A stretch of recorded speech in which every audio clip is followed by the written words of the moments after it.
प्यारे साथियों, आप सभी का बहुत बहुत स्वागत है एक नए वीडियो में। प्यारे दोस्तों, यदि आपको किसी भी ऑनर्स पेपर का सजेशन चाहिए तो कमेंट बॉक्स में उसका नाम लिख कर दो। इस चैनल के माध्यम से सभी ऑनर्स पेपर का सजेशन बिल्कुल निःशुल्क दिए जाते हैं पीडीएफ के फॉर्मेट में। और अभी तक चैनल पर नए हो तो सब्सक्राइब अवश्य कर लेना, ठीक है। आइए वीडियो को प्रारंभ करते हैं। वीडियो को बिल्कुल भी स्किप नहीं करना है। साथ ही साथ यहाँ पर आपको जीएस का भी सजेशन मिलेगा। बीए तृतीय वर्ष, बीए थर्ड ईयर या बीए फाइनल ईयर में यदि आपने हिस्ट्री बोले तो इतिहास जैसे सब्जेक्ट को ऑनर्स पेपर के रूप में रखा है तो प्यारे बच्चों, आज का वीडियो आप सभी के लिए वरदान साबित होने वाला है। यहाँ पर मैं बात कर लूँ टारगेट विद शिवम, यानी कि मैं 100% गारंटी ले रहा हूँ दोस्तों। यहाँ पर जितने भी सवाल आपको देखने को मिलेंगे सभी के सभी सवाल आपके एग्जाम में छपने वाले हैं। यहाँ पर जो भी सवाल आप देख रहे हैं ये सारे सवाल आपके एग्जाम में एक बार नहीं पूछे गए हैं, ठीक है, और ना ही 2 बार पूछे गए हैं। पिछले 10 वर्षों से लगातार पूछे जा रहे हैं। अब आपका सवाल आता होगा, सर ये सारे सवाल पिछले 10 वर्षों से लगातार क्यों पूछे जा रहे हैं? इसलिए पूछे जा रहे हैं क्योंकि इससे बेहतरीन, इससे सर्वश्रेष्ठ सवाल हिस्ट्री जैसे सब्जेक्ट में है ही नहीं, इसलिए एग्जामिनर के द्वारा इसे बार बार दोहराने का काम किया जाता है। बात कर ले प्यारे दोस्तों यहाँ पर, तो आपको सिर्फ और सिर्फ प्रश्न देखने को यहाँ पर मिल रहे हैं। आप बात कर लेते हैं इन सभी प्रश्नों का उत्तर कैसे प्राप्त करोगे, ठीक है। इन सभी प्रश्नों का उत्तर यानी कि आंसर हिस्ट्री के प्रोफेसर यानी कि इतिहास के प्रोफेसर के द्वारा काफी सरल और आसान शब्दों में इन सभी प्रश्नों का उत्तर तैयार किए गए हैं, ठीक है। यदि आप इन प्रश्नों का आंसर एक नजर से देख ले तो आप मन की गति से याद कर पाओगे, ठीक है। और मेरे द्वारा दिए गए उत्तर को यदि आप एग्जाम हॉल में सेम टू सेम लिख देते हो तो जिनके द्वारा आपका कॉपी जांच किया जाएगा वो भी उत्तर लिखने की इस कला को देखकर इंप्रेस हो जाएंगे और आपको हिस्ट्री जैसे सब्जेक्ट में फुल मार्क्स देंगे, क्योंकि उन्हें भी आसान शब्दों में ही उत्तर चाहिए होते हैं। आपको किसी नोटबुक या किसी गेस्ट पेपर से जो है उत्तर नहीं कॉपी करना है, ठीक है। मेरे द्वारा जो इन सभी प्रश्नों का आंसर दिया जाएगा यहीं से आपको आंसर कॉपी करना है, ठीक है। प्यारे दोस्तों, सबसे पहले आप सब से मैं रिक्वेस्ट करता हूं इन प्रश्नों को अपने कॉपी में लिख लीजिए। आपके पूरे साल की तैयारी को मात्र इस 10 मिनट के वीडियो में कवर किया जा रहा है और इस 10 मिनट के वीडियो में 100 मार्क्स की गारंटी ली जा रही है। तो सबसे पहले आपको क्या करना है, इन सभी प्रश्नों को अपने कॉपी में लिख लेना है। फिर वीडियो के अंत में बताऊंगा कैसे आप इन सभी प्रश्नों का आंसर का पीडीएफ प्राप्त कर पाओगे कुल मिलाकर 1 मिनट में। आंसर के पीडीएफ में प्यारे दोस्तों सिर्फ और सिर्फ आपको आंसर ही देखने को मिलेंगे। आंसर के पीडीएफ में सिर्फ और सिर्फ आपको आंसर ही देखने को मिलेंगे, ये सारे प्रश्न देखने को नहीं मिलेंगे। जब आपको प्रश्न ही ना पता हो तो फिर आंसर का पीडीएफ लेके क्या करोगे? जल्दी से आप इन प्रश्नों को अपने कॉपी में लिखने में आपको कुल मिला के 5 से 6 मिनट लगेंगे। तो जल्दी से लिखिए, फिर मैं बताता हूं कैसे इन सभी प्रश्नों का आंसर का पीडीएफ कुल मिलाकर 1 मिनट में आप सभी प्राप्त कर पाएंगे। प्यारे दोस्तों, आप लोगों के पास एक डायमंड अपॉर्चुनिटी है। इस तरह की अपॉर्चुनिटी को यूं ही जाने नहीं दिया जा सकता क्योंकि यहाँ पर 100 मार्क्स की गारंटी ली जा रही है। तो प्यारे दोस्तों, मुगल कालीन इतिहास के अध्ययन के लिए स्रोतों की समीक्षा करें। ये सवाल कई बार आपके एग्जाम में पूछे जा चुके हैं, इस वर्ष भी पूछे जाएंगे। मुगल कालीन इतिहास के, जी हाँ दोस्तों, मुगल काल के इतिहास के अध्ययन के लिए कौन कौन से स्रोत हैं इसके बारे में आपको यहाँ पर बताना है, ठीक है। मुगल काल की जब बात करें तो बाबर से जुड़ा है मुगल काल। मुगल काल के इतिहास को जब हम लोग जानेंगे, जब इसका अध्ययन करेंगे तो सबसे मुख्य स्रोत क्या है इसके बारे में आपको यहाँ पर व्याख्या करना है। क्वेश्चन नंबर दूसरा है, मुगल काल के केंद्रीय प्रशासन के विभिन्न विभागों के कार्यों पर प्रकाश डाले, ठीक है। ये सवाल भी आपके एग्जाम में कई बार पूछे जा चुके हैं और इस वर्ष भी 100% पूछे जाएंगे, इसमें कोई संदेह की बात नहीं है। प्यारे दोस्तों, मुगल काल के केंद्रीय प्रशासन, जी हाँ दोस्तों, मुगल काल के जो केंद्रीय प्रशासन थी यानी कि सेंट्रल प्रशासन के विभिन्न विभाग यानी कि बहुत सारे विभाग के कार्य के बारे में आपको यहाँ पर व्याख्या करना है, ठीक है। क्वेश्चन नंबर तीसरा जो है, मुगल काल के अंतर्गत महिलाओं की स्थिति का मूल्यांकन करें, ठीक है। मुगल काल में जैसे कि अभी हमारे देश में अभी वर्तमान समय में जो है महिला के लिए आरक्षण का मतलब कानून पास किया जा रहा है, ठीक है। आरक्षण का कानून पास किया जा रहा है कि महिलाओं को जो है ज़्यादा से ज़्यादा आरक्षण मिले ताकि महिलाएं आगे जा सके। महिलाओं के साथ जो शोषण किया जा रहा है हमारे समाज में, ये शोषण कहीं ना कहीं बंद हो, इसीलिए महिलाओं को आगे बढ़ाने का काम किया जा रहा है। तो उसी प्रकार मुगल काल में भी महिलाओं की स्थिति किस प्रकार थी इसके बारे में आपसे यहाँ पर पूछा जा रहा है दोस्तों। क्वेश्चन नंबर 4 है आपका, शिवाजी के प्रसंग। ऑनर्स पेपर 5 के हम लोग इंपॉर्टेंट क्वेश्चन देखने जा रहे हैं, इसके बाद ऑनर्स पेपर 6 के सभी इंपॉर्टेंट क्वेश्चन को देखने का काम करेंगे। क्वेश्चन नंबर 4 है आपका, शिवाजी के प्रशासन की प्रमुख विशेषताओं का मूल्यांकन करें। शिवाजी से सभी वाकिफ हैं, ठीक है। शिवाजी की प्रशासन व्यवस्था किस प्रकार थी, इसके प्रमुख विशेषताओं के बारे में आपको बताना है, ठीक है। शिवाजी की जब यहाँ पर चर्चा हो रही है तो गोरिल्ला युद्ध के नाम से शिवाजी काफ़ी ज़्यादा फेमस रहे थे और इसी से गोरिल्ला युद्ध के माध्यम से ही इन्होंने बहुत सारे युद्ध जीते भी थे। तो प्यारे दोस्तों, इसके बारे में यहाँ पर आपको बताना है, ठीक है। और मेरे प्रोफेसर के द्वारा इन सभी प्रश्नों का उत्तर काफ़ी आसान शब्दों में दिया गया है। यदि आप इन प्रश्नों का आंसर एक नज़र से देख ले तो आप मन की गति से याद कर पाओगे, ठीक है।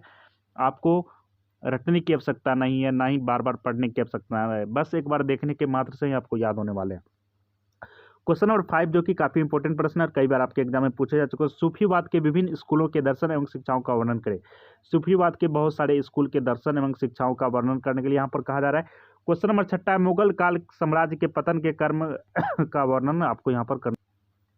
मुगल काल साम्राज्य का जो पतन हो जाता है, ठीक है, सभी को ज्ञात होना चाहिए मुगल साम्राज्य का पतन एवं नष्ट होने के क्या कारण थे। तो कहीं ना कहीं इसमें औरंगजेब की बहुत बड़ी भूमिका रही। मुगल साम्राज्य जो है पतन जो हुआ, इसमें औरंगजेब की बहुत बड़ी भूमिका रही।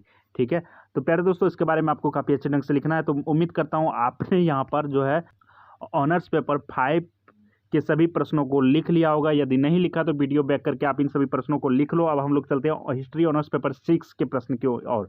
तो जल्दी से इन प्रश्नों को भी लिख लेना। यहाँ पर आपको जितने भी प्रश्न बताया जा रहे हैं, ठीक है, यहाँ पर मेरे द्वारा आपको 6 प्रश्न बताए जा रहे हैं। 6 के 6 प्रश्न आपके एग्जाम में 100% छपने वाले हैं दोस्तों, इसमें कोई संदेह की बात नहीं है। ठीक है, मात्र 10 मिनट की वीडियो में आपके पूरे साल की तैयारी को कवर किया जा रहा है। हिस्ट्री ऑनर्स पेपर 6 में आप यहाँ पर देख पा रहे हैं, बक्सर के युद्ध के कारणों एवं प्रभावों का वर्णन करें। ठीक है, बक्सर में जो युद्ध हुआ, इनके कौन से कारण थे और इनसे क्या प्रभाव पड़ा, इसके बारे में यहाँ पर आपको व्याख्या करने के लिए कहा जा रहा है। क्वेश्चन नंबर 2 जो कि टीपू सुल्तान से जुड़ी हुई है। ठीक है, टीपू सुल्तान का नाम सभी ने सुना होगा, क्योंकि आप हिस्ट्री जैसे सब्जेक्ट से ऑनर्स कर रहे हो।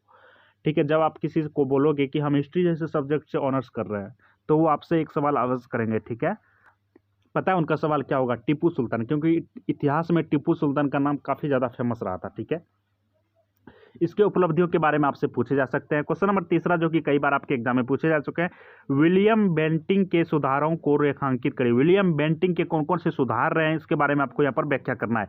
और रंजीत सिंह की जब बात करें तो रंजीत सिंह भी अपने आप में काफ़ी ज़्यादा इतिहास में फेमस रहे हैं। ठीक है, इनके कार्यों पर आपको प्रकाश डालने के लिए कहा जा रहा है। दोस्तों काफ़ी प्यारा सा सवाल है और आपके एग्जाम में कई बार पूछे जा चुके हैं।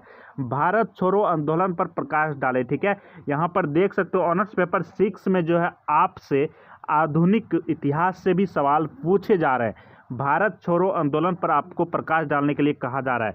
क्वेश्चन नंबर 6 है, भारत के विभाजनकारी परिस्थितियों की विवेचना करें। भारत को जो विभाजन किया गया, बंटवारा किया गया, इसमें कौन सी परिस्थिति आन पड़ी थी, इसके बारे में आपको यहाँ पर व्याख्या करना है। अब हम लोग चलते हैं हिस्ट्री ऑनर्स पेपर 7 की ओर। यदि आपने हिस्ट्री पेपर ऑनर्स पेपर 6 के क्वेश्चन को नहीं लिखा तो वीडियो को बैक करके आप सभी को लिख लेना है। ठीक है, हिस्ट्री ऑनर्स पेपर 7 में देखते हैं कितने सवाल आपके एग्जाम में इनसे बनने वाले हैं। ठीक है, और यहाँ से सारे सवाल आपके एग्जाम में छपने वाले हैं। जैक्सोनियन, ठीक है, जैक्सोनियन के प्रजातंत्र की प्रमुख विशेषताओं का वर्णन करें। ठीक है, यहाँ पर देख सकते हो आप वर्ल्ड हिस्ट्री से सवाल आपके एग्जाम में पूछे जा रहे हैं। जैक्सोनियन प्रजातंत्र की प्रमुख विशेषताएं क्या रही हैं, इसके बारे में आपसे पूछा जा रहा है। क्वेश्चन नंबर 2 अब अमेरिका के लिए अब्राहम लिंकन के देनों का मूल्यांकन करें। ठीक है, अब्राहम लिंकन एक ऐसे महान पुरुष थे जिन्होंने बहुत बार स्ट्रगल किए, बहुत बार प्रयास किए। जैसे कि हम लोग 1 से 2 बार प्रयास करते हैं किसी भी चीज़ के लिए और नहीं होता है तो थक हार के जो है छोड़ देते हैं, फिर दूसरा रास्ता अपना लेते हैं। परंतु ये एक ऐसे इंसान थे जो कि बार बार फेल होते गए, परंतु फिर भी इन्होंने अपना प्रयास नहीं छोड़ा, आखिरकार इन्हें सफलता मिल ही गई।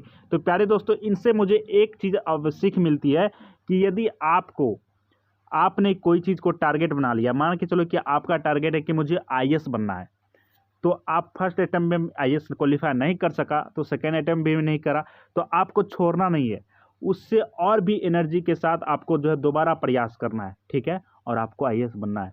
अब्राहम लिंकन से ये बहुत बड़ी सीख मिलती है सभी को, और कहीं ना कहीं इनको फॉलो करते हैं। जो भी सक्सेसफुल इंसान है वो अब्राहम लिंकन को फॉलो करते हैं।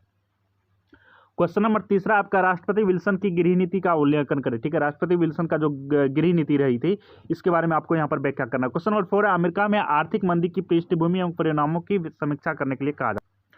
अमेरिका में जो आर्थिक मंदी की पृष्ठभूमि रही है, इसके परिणाम के बारे में आपको यहाँ पर पूछा जा रहा है। क्वेश्चन नंबर 5 जो कि काफ़ी इंपॉर्टेंट सवाल है, पॉपुलिस्ट आंदोलन पर आपको प्रकाश डालने के लिए कहा जा रहा है। तो क्वेश्चन यानी कि यहाँ पर बात कर ले, पेपर 7 में आपसे वर्ल्ड ऑफ हिस्ट्री से सवाल पूछे जा रहे हैं। इसके बाद यहाँ पर बात कर ले प्यारे दोस्तों, हिस्ट्री ऑनर्स पेपर 8 में जो है प्यारे दोस्तों, यहाँ पर देख पा रहे हो आप सभी, यहाँ पर मिली जुली सरकार है। ठीक है, कहीं से कहीं कोई भी सवाल कहीं से भी पूछा जा रहा है।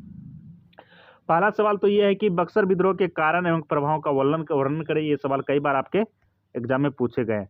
चियांग काई शेक का मूल्यांकन करें। ठीक है, इसका क्वेश्चन नंबर तीसरा आपका विदेशों के लिए जापान का द्वार खोलने की परिस्थितियों को रेखांकित करें, यानी कि विदेशों के लिए, जी हाँ, दूसरे कंट्री के लिए जापान का द्वार खोलने की क्या परिस्थिति आन पड़ी थी, इसके बारे में आपको व्याख्या करना है। क्वेश्चन नंबर 4 आपका 1904 से लेकर 1905 रूस और जापान के बीच युद्ध हुआ था, लेकिन युद्ध होने के कारण क्या थे ये आपको यहाँ पर स्पष्ट करने हैं। और युद्ध जब हो जाता है तो इसके कौन कौन से प्रभाव दोनों देशों में पड़ते हैं और पूरे वर्ल्ड में पड़ते हैं, इसके बारे में आपको यहाँ पर बताना है दोस्तों।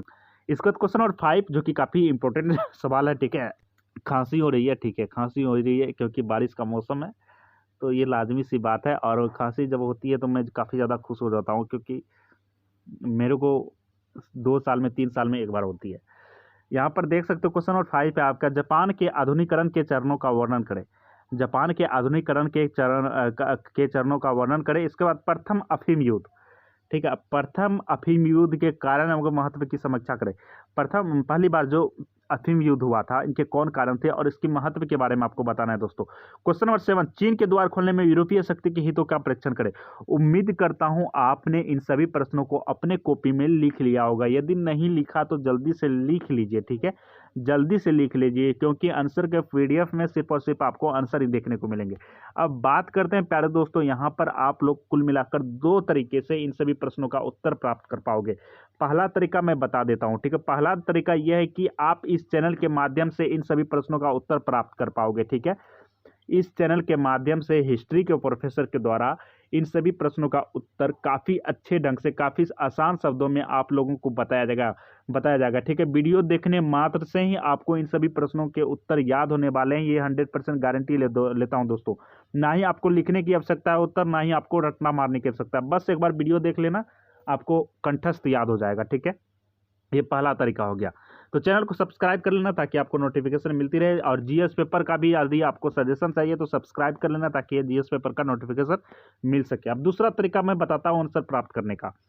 डिस्क्रिप्शन में मैंने टेलीग्राम का लिंक दे रखा है, ठीक है, और व्हाट्सएप में एक नया फीचर्स आया हुआ है, चैनल, व्हाट्सएप ग्रुप चैनल।